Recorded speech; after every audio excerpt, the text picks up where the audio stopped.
السلام عليكم الاخوان، في فيديو جديد كيف ديما الجديد ديال الرجاء.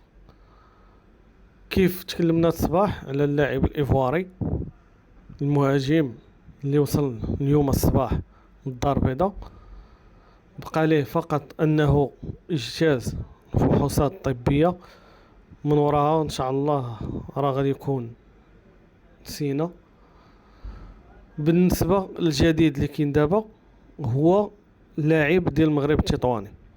اللاعب اسم ديالو يوسف العربيدي، لعب في اكثر من مركز، ولكن هو غالبا كيلعب كجناح ايسر.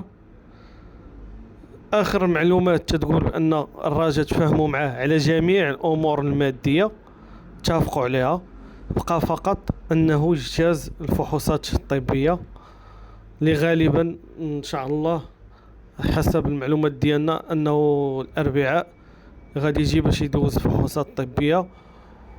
ويمكن يكون هاد بداية الأسبوع فيها جوج انتدابات كما قلنا، اللاعب الإيفواري المهاجم واللاعب المغرب التطواني هذا الجناح.